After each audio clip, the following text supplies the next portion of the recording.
Howdy. Well, possibly we should do just a very brief recap of what we believe idealism is. We think it's a totally different approach to the management of human power. However long you think humans have sort of been the dominant species on Earth, several thousand years probably, the way human power has been managed has been pretty much the same. A small group of somewhat self-serving, manipulative, old, greedy, uncaring males have used various approaches to try and increase their wealth or their power or win wars they've started or whatever it's been that has been their objective in life, which always has to do with wealth and power. Most males are followers, but a few perceive that they're manipulators, and they call themselves leaders. In any case, over a few thousand years, our numbers have increased, and our cleverness has increased, and our brutality has increased.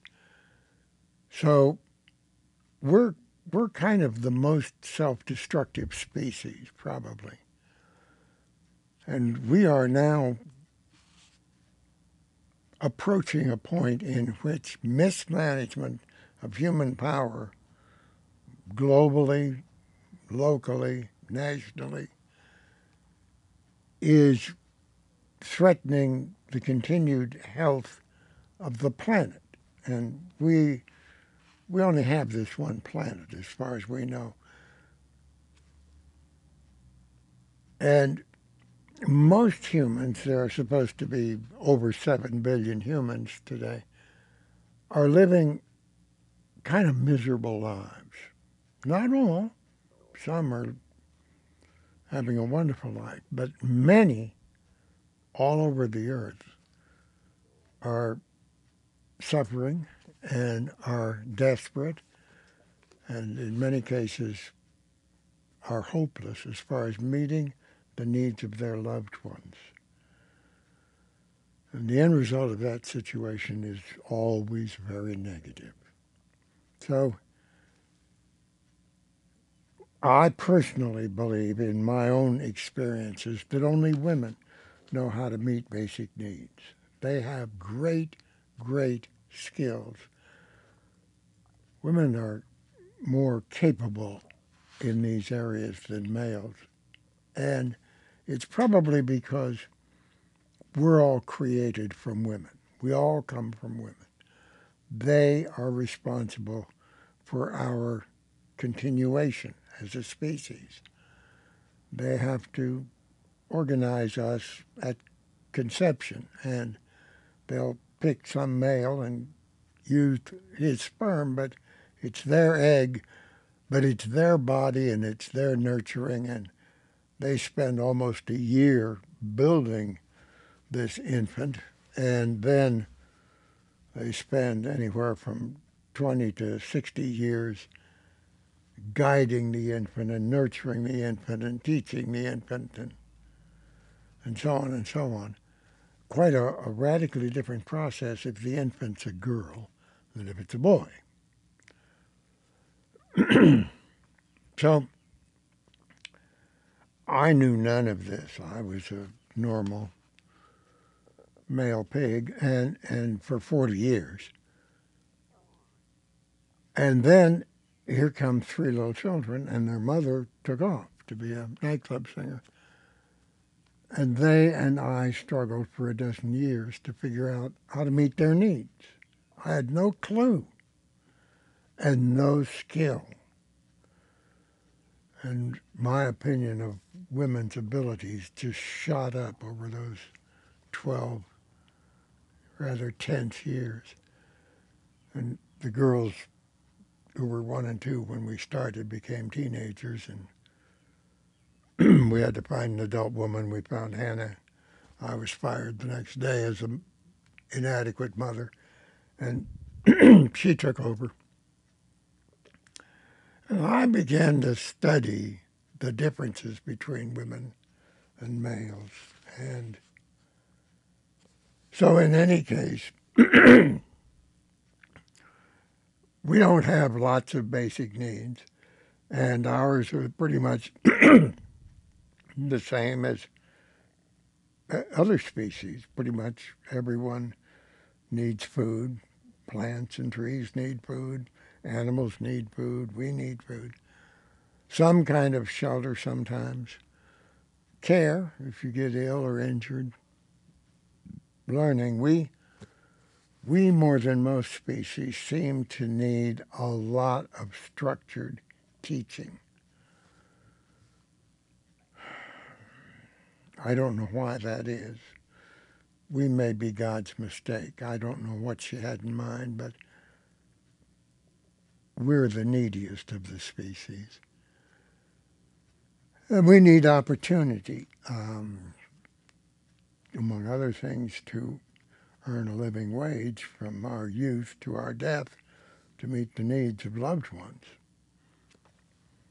So those are the 5 basic needs, and they're not overwhelmingly expensive. Most of the work of growing food comes from sun and earth and climate and water and so on, seeds. There's some things we can do to help, but and shelter, we can make quite nice shelters out of rocks or logs or all kinds of things, and that are everywhere. Um, Care. Women are brilliant at caring for one another when we're ill or injured. Males, not so much so. Males give care when they can make money, but they're not great at it. Um, Learning, the finest teaching always has been from women on everything, and always will be, because they see the whole human, the whole student. My team doesn't. An opportunity. Again, we're probably going to divide earning into those areas in which our products or services are basic needs, because we can barter for a lot of that, or things that nobody needs, fancy wristwatches and goofy telephones that have cameras in them and all kinds of stuff. And our existence does not depend on those toys. So if you want to let males play with those things, okay.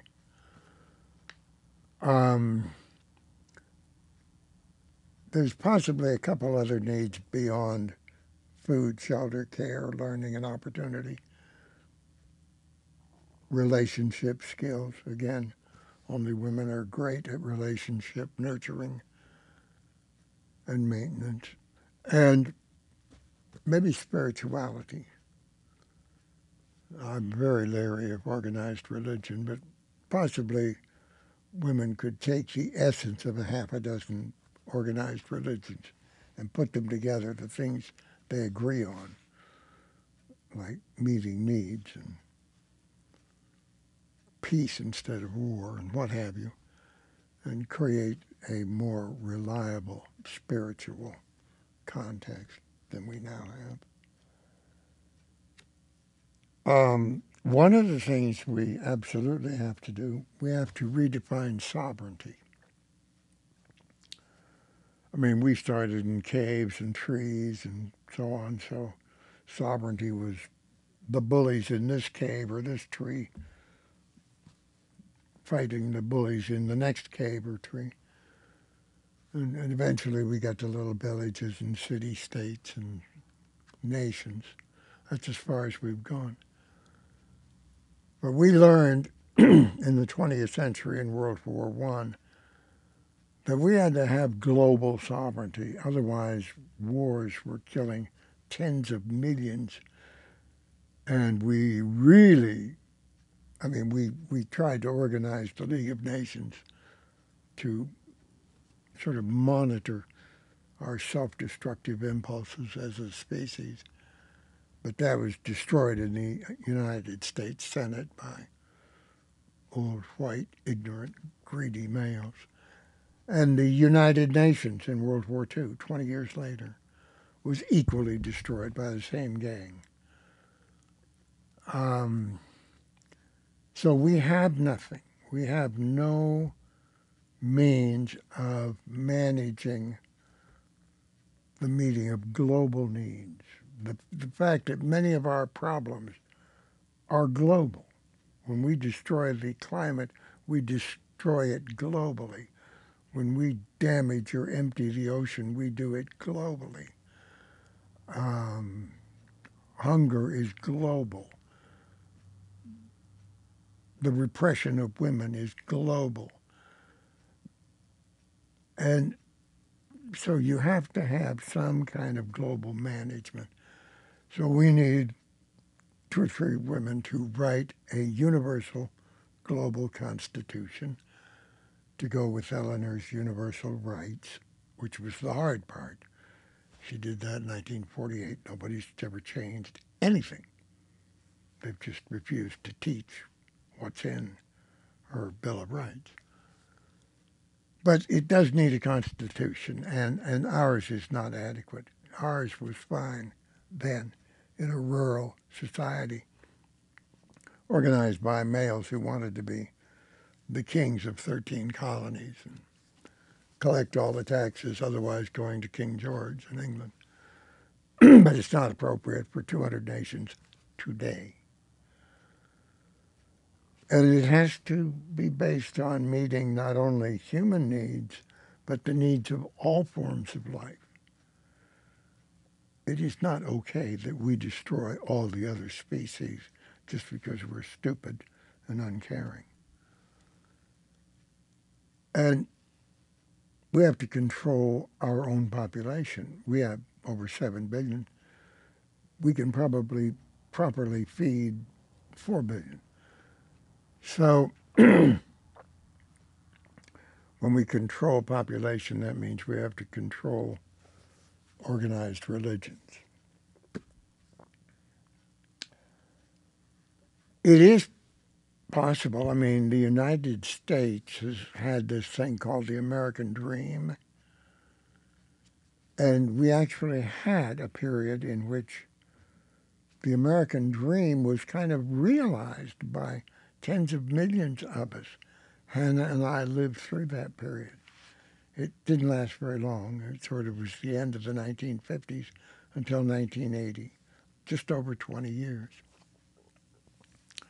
And it began in 1932. It was organized from 1932 to 1952. And during that period of time, mostly the 60s and 70s, we did a better job of meeting everybody's needs, and we attacked racial prejudice, and women's rights came to be better defined, and so on. We've, in the past 30-odd years, lost all of that. Half of America is in a uncontrolled racist attack on our first non-totally white president.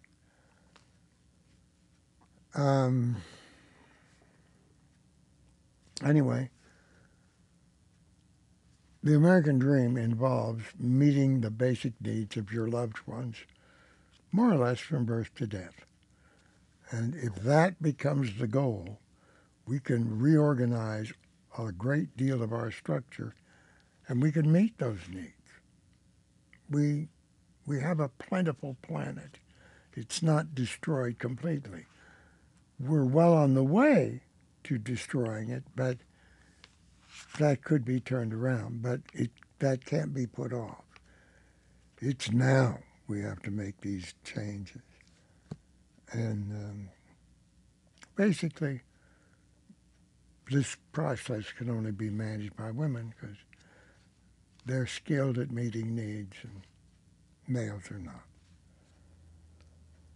One other little thing I'd like to mention here is that if you bring forth a new idea in America, you're pretty assured of being rejected. Any new idea is perceived as threatening to the few who have way more than they need or deserve. That's a tiny, tiny group, but they believe they're pretty powerful and they believe they control America, and they may. So anything you do to improve life for most beings and everybody else, all other forms of life, they believe is very threatening to them. And I think they're right. And I think they have to have power taken away from them. And they can spend the rest of their lives lying to and stealing from one another, but not from the common people. Also, there's a little problem if you put forth an idea and nobody says anything. Silence is a huge factor, and we've been struggling with that for a long time. So we've conned ourselves into doing these recordings, and we're going to do some other recordings, some life stories for our great-granddaughters. And we may do some reading of things that we think women would be interested in and may not encounter in their ordinary lives. And that's it. That's all we can hope for. And so it would be nice if you have any feelings about any of our thoughts, if you would respond. A little feedback would be very helpful. Okay, I'm not sure I can squeeze this all in, but these basic needs, let's spend just a moment with them. Food. We need to go back to a type of eating that we did once when everybody had some land and grew gardens and domestic animals and we ate natural products and we hadn't invented how to pump all kinds of questionable things into our food systems to preserve it and so on, blah, blah. and for a variety of reasons, I'll tell you that we've proven megapolis doesn't work. Cities of millions of humans are a very bad idea. And we happen to have organized most of ours where the land meets the water. And since we've wrecked the climate, the water's going to increase. So a lot of that's going to go underwater. So we have to reorganize homesteads, and everything has to be global. And we have to build sustainable villages. And human power is less manageable when there's too many humans. So sustainable villages probably shouldn't have maybe 1,000, maybe 2,000 humans, and that's it. And then a few miles down the creek, maybe another one. And there's nothing that requires us to live on the edge because the only way we can get raw materials and ship our products and so on is on the ocean. That was true 200 years ago, but now it's not true. So sustainable villages gives us the opportunity to let women lay out the villages, and they'll do it so it's safe for children to grow up there, and it's green, and it gives us the opportunity to build new infrastructure and new utility systems that don't destroy the climate and And homes don't have to be overwhelmingly expensive. Maybe in the most expensive parts of the world, $25,000 and 50-year mortgage at 6%. All credit unions, no banks or financial institutions allowed. Everybody spends a lot of their lives organizing meeting the basic needs of the sustainable village. That was a good way to live for a long time, and we need to go back to that. Shelter. I mentioned homestead, and maybe 3 to 5 acres is plenty, and for each homestead.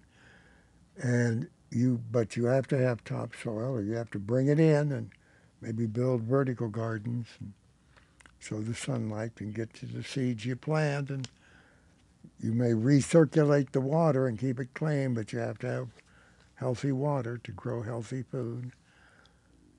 And the buildings themselves can be quite simple and almost non-destructible by fire or excess weather.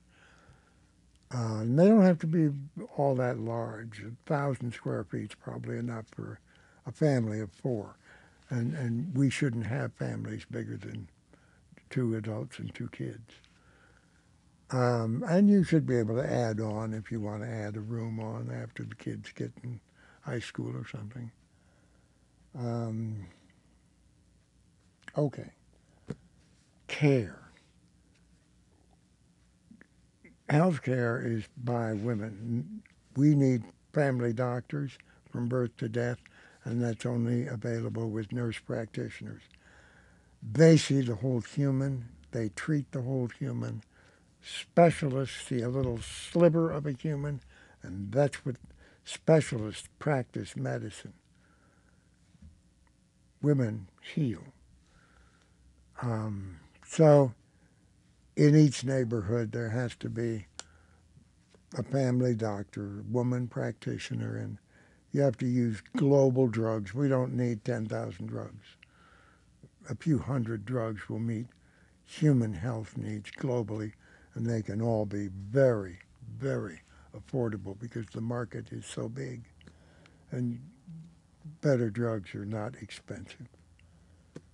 Now, you can still have specialists, but the nurse practitioner knows the difference between the good ones and the bad ones and prepares the family and helps them before they go to the specialist and after they return, and so on and so forth. And it all has to be single payer. There's just no question about that. No area of healthcare should ever be for profit. All the specialists have to be team practicing, salaried. Um, if that's not okay, you shouldn't be licensed. So bye-bye AMA. Learning. Women need to probably, if they're going to have a child or two, have their income continue at home till the youngest child's 3. And then learning coordinators. Women will take over from age 3 to 23 and get the kid through preschool and elementary and secondary and high school and 4 years of junior college. So they are trained to be useful and earn a living and meet basic needs and support their children and earn a living wage and so on and so forth. Lifelong learning. And then there's opportunity, and that, again, needs a woman coordinator who's a debt specialist and who keeps track of all the available needs in the community, in the village, and where does everybody work, and what's barter, and what's coin. And for all practical purposes, villages can make their own coins. If you decide that your coins are made out of glass and they're beautiful, your coins are made out of glass. They don't have to be made out of gold, and they certainly don't have to be made out of paper that has no value. Um, so we're talking about 3 lifelong coordinators, and these are huge careers, and they're all for women. The care coordinator, the health care coordinator, that's the nurse practitioner, and the team of young women she trains and retired women who help her. The learning coordinator, again, lifelong learning, and she has a home, so all those 3-year-olds come in and they all have cots to take naps and great kitchens and little bus so they can all go on field trips, and gardens and animals and all the learning tools. Um, all high schools become self-funding. All prisons become self-funding. You've got free, great motivated labor, so all you need is raw materials, and you can make basic materials, basic products and services. Um, One of the things we have to do immediately, and you could do this tomorrow with presidential decree,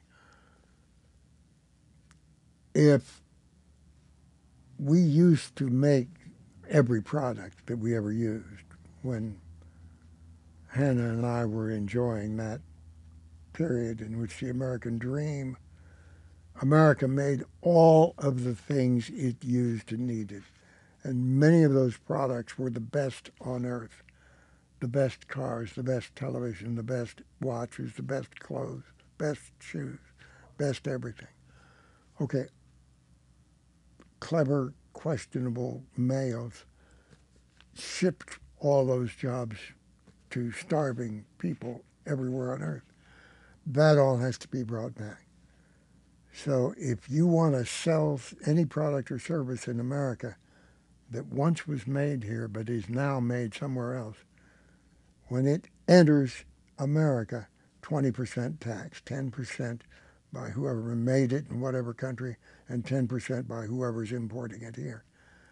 And that money has to be collected every hour of every day of every week of every year, if necessary, by IRS and the FBI, or you can't unload those products or services. And that money immediately is sent pro rata per population to every woman county tax collector in America.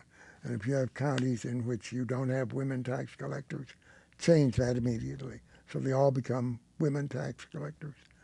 And they collect all of that tax, and they find out in their community what jobs used to be done there, and they get all the women organized, and they start those companies again, and we go back. And this has to be global. I mean, if we're going to manufacture cars in China, all the workers have to be Chinese. Or if the cars come in, we have to pay a big tax. And so no big complex issue here. I don't know what the next topic's going to be. Maybe how I came to exist.